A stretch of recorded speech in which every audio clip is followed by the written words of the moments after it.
All right, we are recording for Chapter 7 of Star Trek 6, The Undiscovered Country. Um, it's getting kind of late, so hopefully I can keep this short, but I might not be able to. There's some good in this, and at least one, wait a minute, you are contradicting yourself, kind of thing, so. Okay. So it starts off with, as it were, on the ship, um, mentions how only, this is in the movie, she's sitting down there, got the table, and they throw out the plans in front of her to be like, we can still attack now. That whole thing. That's where it starts. It says here she yearned for old Cord's advice, but his condition was still grave. Because of his advanced age, the wounds inflicted on him by Gorkon's assassins were slow to heal. Wait a minute. This. Sorry, just another technical issue here. At this point, they're still on the ship traveling back to Kronos.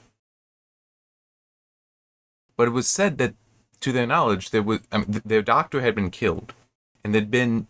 They don't know if there was anyone else aboard that that had any knowledge of Klingon medicine. Are they making bones work, or are they just like, oh, put some gauze on that, and hopefully it'll be okay? I don't know, but I do appreciate that Cord is not dead yet. But then there's also this. It disturbed, as it were, that the most experienced minds of the Empire had been lost in the attack. Of her remaining advisors, Chang was the most cunning, the most experienced. Logically, she should depend on him most of all now, but she shared her father's fear of him. Dared she trust him? I'm just checking. What is this next island? That's right. Okay. Because it's Curler and two other generals. I think one we've met before. Maybe not. Kamar and Grok. I don't remember Grok before. I think Kamar we did meet. But in any case. Three main generals here and then Chang over there. And the three are all, we gotta go to war. But it's also, they're also young, that there's the context there of the impetuous. They want battle. They want war just because they're young. So it's, I can't really listen to any of them. And Chang, I'm not dumb enough to listen to him. So it's sort of she's left to her own advice.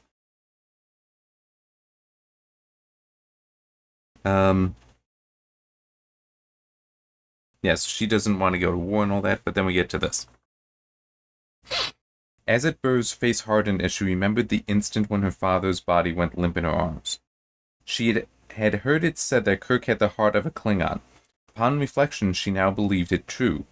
Klingon who sought revenge for the death of a family member, a son, a mate, would not have entrusted the task to others. Kirk had come aboard Kronos to make certain Gorkon was dead, no matter that he would have to pay with his own life and that of his friend for the satisfaction. To complete the cycle, Azabur would now make certain of Kirk's fate, but she would do so in a way that did not jeopardize all that her father had worked toward. She faced Chang. Kirk must have a fair trial. Klingon law will take its course, Chang said grimly. No, Kirk must be tried according to interstellar law. So, she's rationalizing Kirk's actions by her own culture, not considering the culture of humans and the Federation.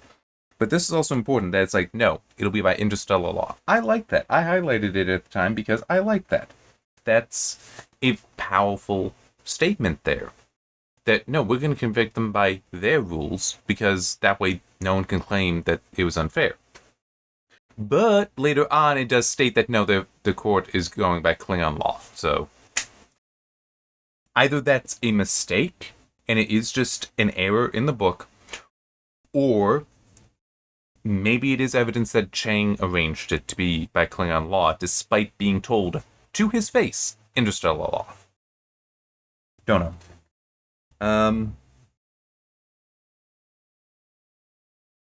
Yeah, I'm just trying to check. Okay. Yeah. I have this line. She had trusted Curler completely and still loved him, but Chang's words had fostered doubt. So I liked seeing that there, because, like, good. I I want to see that play out. Their relationship, which might not be going so well after this next highlight. Excuse me. It's a long one, so I want to make sure I got that out. What are you suggesting, Chancellor? That Curler has come into her father's quarters, which she is now using as her quarters. What are you suggesting, Chancellor? That I betrayed Gorkon? That I was responsible for his death? He sprang to his feet. I did not always agree with him. I never made a secret of that, but I took an oath of allegiance to him. I do not need to repeat it for it to be valid. You've taken no oath of allegiance to me. The statement diluted his anger. He crouched to face her at eye level. I will gladly take such an oath, Chancellor. You have my loyalty. I thought you knew. Do I? She asked softly. She expected the question to infuriate him again. Instead, he gazed intently at her and lowered himself, one hand on the arm of Gorkon's chair. You were angered by the death of your father, Curler said at last, with disarming gentleness. I do not hear your words of accusation. You do not mean them. You have much on your mind. After the peace conference, we will speak again when you have come to yourself. He reached out to touch her hand. She pulled it away. No, we will not speak of this later, even if I should survive. We will not speak of this again. You are not to come to my cabin again, save on official business. As it were, she signaled for the guard. Curler rose swiftly, angrily. You do not trust me, he said, his voice low, bitter. The time will come when you will regret that you have sent me away. She returned to her reading and did not permit herself to watch as he left. So he had come into her quarters being like, well, even saying that, I'm liking the dude, like what I read there, how he is tempering himself for his love for her. I really like that. Good job, Curler. Good character.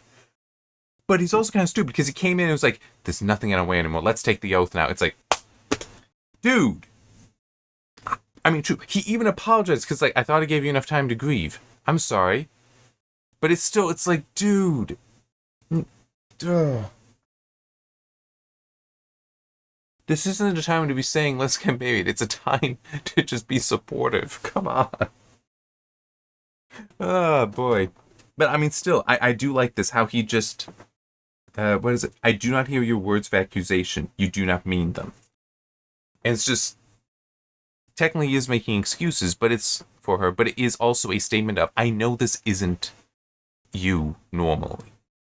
This is a great strain. And I'm just going to chalk it all up to that and not be concerned with it. Which, for humans, is not necessarily an easy thing to do. He's a freaking Klingon. It's going to be even harder for him.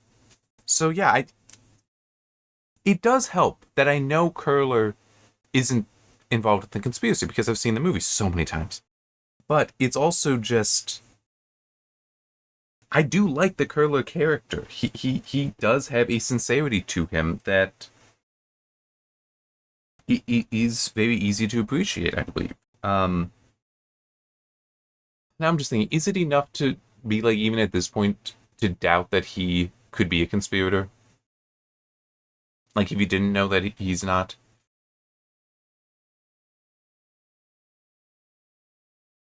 Yeah, no, I think it is enough to doubt that he would be a conspirator, because even if he did see it as Gorkon is why they couldn't be married, it's still, that's not a reason to go through such an elaborate conspiracy theory than this. As something as elaborate as this, that doesn't make sense. He would find some other way to have Gorkon removed so that he could then marry Asset Burr. I mean, it's... Yeah, it's far too involved. I just need to check, when was this? Okay, this is before starting the trial, but they're in the courtroom. We're following McCoy. He had admired and respected Gorkon as much as anyone he'd met, but the Chancellor had died because McCoy, a Starfleet medical officer, hadn't been required to study Klingon anatomy.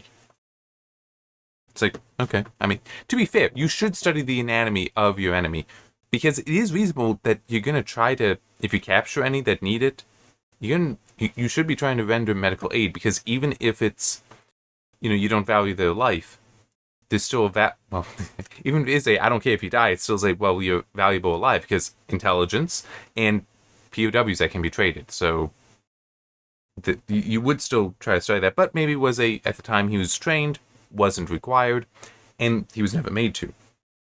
But continuing with this highlight, sure, he could have learned it on his own, but he'd been too busy. And besides, the theory had always been that Federation's ships stayed in Federation space and never encountered Klingons, theoretically. We kind of had the 5-year mission that very much proved that false, and search for Spock. It is a dumb line.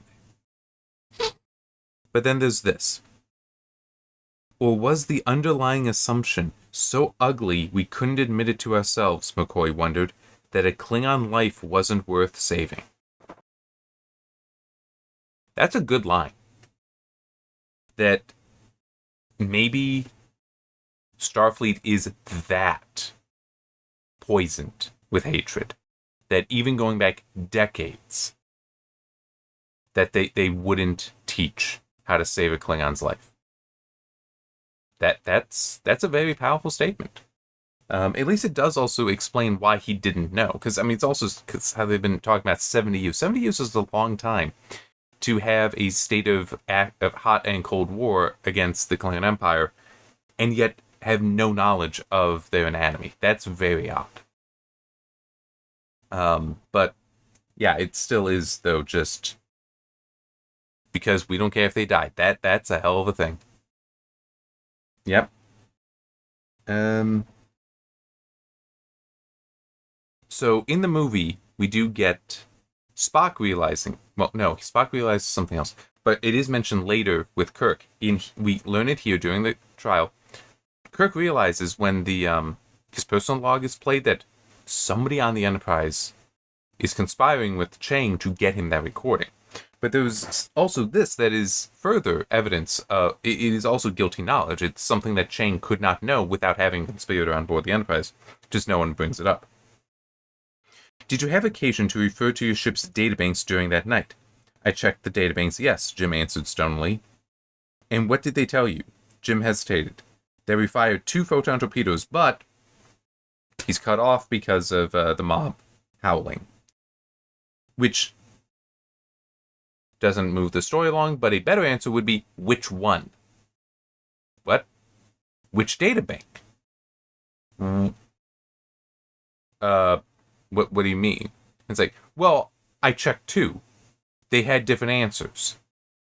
Because you do that, and it's immediately a problem for Chang. Because he has to ask about both now. And there's also, you can pose the question of, how do you know this? How do you know what the databanks say? Like, how do you know to even ask this question? Because it helps expose that, wait a minute, Chang has knowledge he's not supposed to have. Which is either guilty knowledge showing that he's a conspirator, or at minimum, it should prompt a reasonable court to be like, wait a minute, yeah, you got to explain this to me. You're using evidence that you shouldn't have. Where is this coming from? I mean, even if it is with Klingons, we don't necessarily care about, the source of the evidence as long as we have the evidence. But it still is how do you have this information? That's a problem. It's like, it's wait a minute, it's one thing if you somehow stole it from a Klingon. If you stole it from the Federation, we gotta know how you did that, man. I mean, come on. Now, for what it's worth, Colonel Worf, it even has in here, odd name for a Klingon. No wondering McCoy hadn't remembered it. Does ask a pretty good question. Did you see, one of the witnesses, did you see their faces? Could you identify them if you saw them again? Because this was,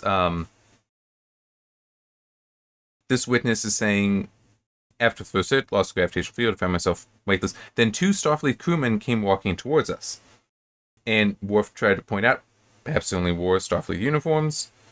Chang challenged that, saying it's purely speculative.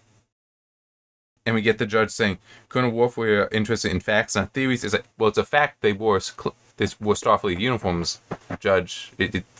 That's the fact. We don't know that they're Starfleet crewmen unless the witness here can specifically identify that he knows that they are part of Starfleet. He's making an assumption. That's the theory. It's like, but the judge is not that interested in that. Anyway, did you see their faces? Could you identify them if you saw them again? The guard hesitated. No, but they were human, I'm sure of that. Worf tilted his head skeptically. If you didn't see their faces, how do you know they were human? Bless you, McCoy directed the grateful thought at Worf. You're trying. You're actually trying. I didn't get a good look at them. That's what I mean. But I could tell they were human. He then continues on. If the gravitational field was not functioning, how could they have been walking? They appeared to be wearing gravity boots. A murmur traveled through the crowd. Colonel Worf seemed sorry he had asked. No further questions. Why he would be sorry about asking, I'm not sure. I mean, technically it does demonstrate that it was aggravated, but I mean, what assassination isn't? By aggravated murder refers to it being planned out. So premeditated is another word for that. But yeah, I don't know how specifically that's a question to regret asking. But it does also speak to something else. Because then Worf could ask the question of Kirk, do you know how to knock out the gravitational field of a Klingon ship? Like, do you know the interior design of a Klingon ship? No. So you don't know where critical systems are placed. Well, which ones? Do you know where the warp drive is? Yeah, we know where that one is. Do you know where the weapon system is? Yeah, we know where that one is. Do you know where the gravitational system is? No, we don't know where that one is. Then how did you disable it with your shot? We didn't. I mean, it just, again, there is a certain flaw there. But to be fair, this is not Perry Mason. This is Star Trek. Still, I feel you could do a better job. Anyhow, I'm technically minded enough that I would want some of that. And even that, if it is how does he know where it is? Chang can still object and say, like, why would he tell the truth? Why would he admit to knowledge that would support the charges against him? So I'm saying you can raise it and then have it dismissed within the confines of the court. You can do that. That's pretty easy. But still, it's like, that is itself also knowledge that is informative, if not guilty.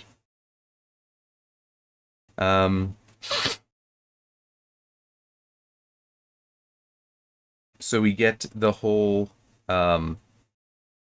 the logs are played. Hearing his earlier words about David repeated before the court had stunned him, Kirk.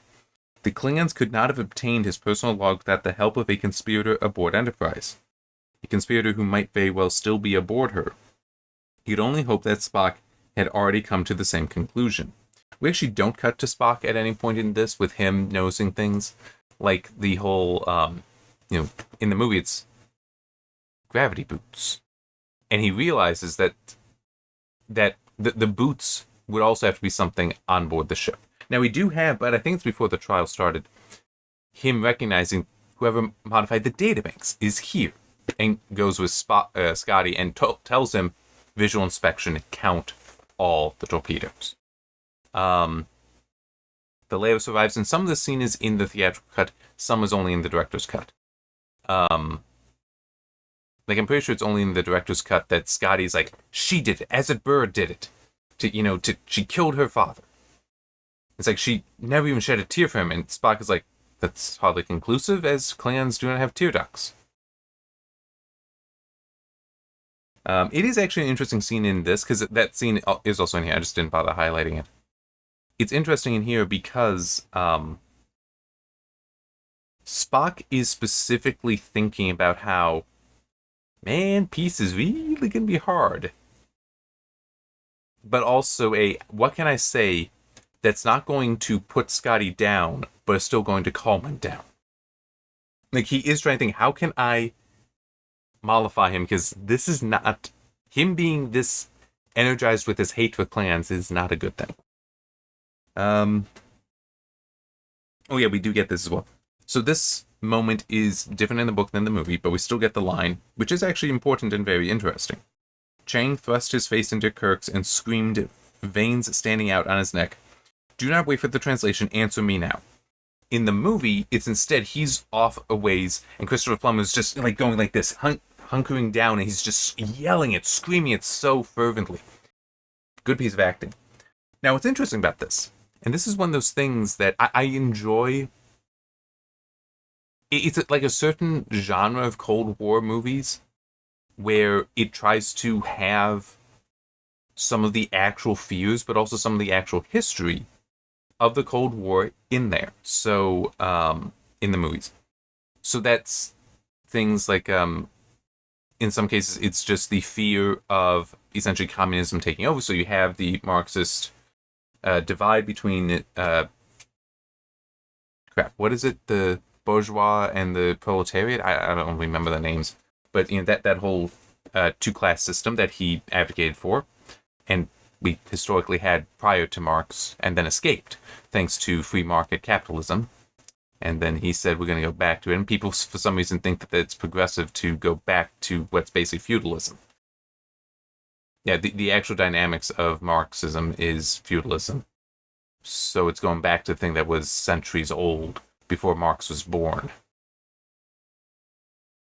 It's a dumb theory. But anyway, in this, do not wait for the translation, answer me now. That actually happened. I don't know which show trial it was that the Soviets, it would have been a Soviet trial, and it was a show trial, as I recall, so that's why you'd have a line like that, but that did actually happen in a court. I want to say it's in the text commentary for Star Trek 6 that I remember seeing that, but that really happened.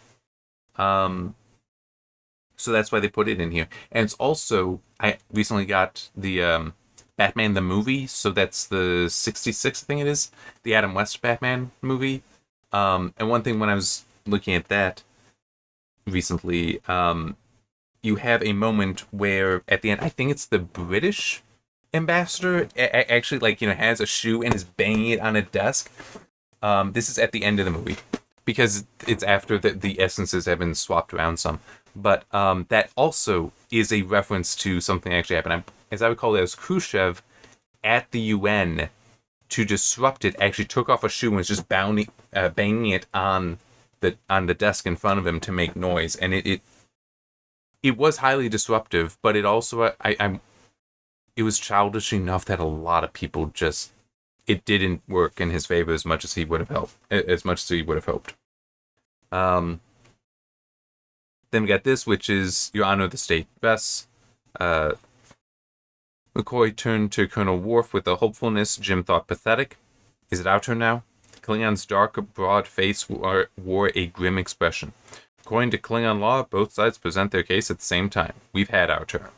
It's like, but it's supposed to be interstellar law. So as I said, this is either an error, or it is Chang actually double-crossed, as it were, and made it a Klingon court, despite her order that'd be by interstellar law. And it also occur to me, I even put in my notes with the whole it'll be interstellar law, that might actually have been a way to get around how the hell do the Klingons hold courts? What do they do for trials? It's like, I would do that. I'll be honest, I would, because how would a Klingon do that? Man, I don't know how you would do that. I know, just say they don't do it that way and give a reason why. It's a very fair thing to do. But it is then, why didn't they keep to it? Actually, I just read something to check. Okay. So the next chapter does start with, her going, Rurapente. So we are back on the Enterprise bridge. I'm just trying to think if there's anything else to mention that. I feel like there was. Oh, yeah. McCoy does have, towards the beginning of the trial portion, when it's first mentioned that he doesn't remember Worf's name, that when they had met him, he was actually impressed that even though Worf is a Klingon, it still was like, oh, wow, this... Sorry, we just really have an itch right there. It's like, wow, this guy actually wants to defend us. Okay, this I wasn't expecting. Cool, maybe we got a chance. No, because it was guaranteed they were going to be found guilty. It is a little funny though, because we do get Worf does say, the whole thing that is also in the movie of, please let it be noted, all the evidence against my clients is purely circumstantial. So noted. Before that, the judge is like, the defendants have anything to say before a verdict is given? And McCoy and Kirk just kind of look at each other. McCoy goes, "We were framed." And then Worf says his thing that's like the nicer way of saying it. But it's like, that's bones. That is bones. I mean, it's true, but it's still, I'm actually a little unsure. Would you consider this framing or railroading? Because those are different. Those are technically different. Framing, I mean, they were also, the Enterprise was framed as far as firing the torpedoes. The assassins dressed as members of Starfleet also, and using, it's also funny, it says that they used Starfleet-issued phasers. There's nothing that the witness said. But Gorkon recognized them as not being Starfleet issues, so yeah, I'm a little uncertain there then. I mean, it could just be that Gorkon was more familiar with the weapon and realized that that's not it. I don't know. But, where was I going? Oh, yeah. That stuff is framing. Whereas railroading is more so the whole, we're not going to talk about the rest. We're only going to cover the evidence that makes you look bad. We're going to exaggerate the evidence that makes you look bad. Everything else we're just going to ignore. And we're just going to go so fast, going to try to push through this in such a way that even reasonable responses are just going to be ignored because, nope, we got to keep going. You also see it in real life, not in this, where railroading can involve basically, okay, well, we're just going to keep filing motions so that you have to keep paying your lawyer and just bankrupt you until you plead guilty. They do that as well. It's law is one of those unfortunate things that, as far as trial law goes, that you need an expert to get you through it, which also means then that you become dependent on people that can demand any price, so it becomes very aggressive. Those who cannot pay cannot get the defense that they need or desire. Also, they can't get somebody to... It's not just for defense, it can also be, like in a civil court, the one arguing. The litigant. Litigant? I think that's right. I might be mispronouncing it though, but in any case. So you do see things like that happen where people that have the money can just keep it going as long as possible because they will just drain the other person. And there's not much you can do about that. So it is one of those things where it's like, the system is not that great, but what better alternative is there? Because if you do something to enable people with less money to hire more expensive lawyers, you also risk either a transfer of wealth from people that now are being punished, even though they have nothing to do with it, or you risk fraudulent cases being brought just because less skin in the game. So it's really don't know what the solution could be there, because you can't trust everyone to be honest in it. If you could, then at least that other thing about people lying, you could address, people making false claims and all that. But yeah. Anyhow, so let me just see. We got 8, 9, 10, 11, 12, and 13. And the epilogue, I'm going to assume, will be Kirk with Carol. So the chapter 13 will end at Kittimer. My guess is 8 is going to be largely on the Enterprise, them trying to figure out who could have done it. 9 will have us on Rurapente, the introduction on Rurapente. Also some more figuring out at the Enterprise. 10 will be the escape attempt. 11 will be they're caught but then escape. Possibly, yes, 11 would also be then exposing Valeris. because 12 will likely be focused mostly on the battle with the bird of prey that can fly while cloaked, and then 13 will be on the planet. That's my guess. Or even like Excelsior arriving, finishing off the battle, and then going down to the planet. I'm guessing it's going to break down like that, sort of. So, yeah. Anyway, just guessing. Just guessing. Could be very wrong. And oh man, I am hoping we learn more about the conspiracy, the conspirators, because like, how did they get together? When did they get together? Because like, do we have a false narrator? Which I'm not gonna. I don't think at the moment that would disrupt my recommendation for the story. It could. But I think that enough other things are strong enough with this that I'm enjoying enough that I'm not going to... that would not weigh it down out into a lower category. But, assuming I remember it, and I think I will because I know it's in the notes, I will definitely complain about it in the written review because I know it's a style thing. It's technically a style thing, but it still is... I do see it as a poor way of telling the story. If you can't have the narrator be honest and you're just controlling what the narrator's honest about. I mean, even Spock, when with Scotty and Valeris, even says, for the next 24 hours, we will not acknowledge that we had this conversation. A lie, an omission. It's like, the narrator should never lie. The narrator can omit things, but should never lie. So if it did lie, I'm going to have a problem with that. But maybe not. It is possible. As I said, it is possible that we had the conspiracy start small and then in just a few people. But as other people's were exposed to it and also just saw that it could benefit them, it grew. That I don't have a problem with that. But it is still, how do we address the them all coming together for this? I am curious how that...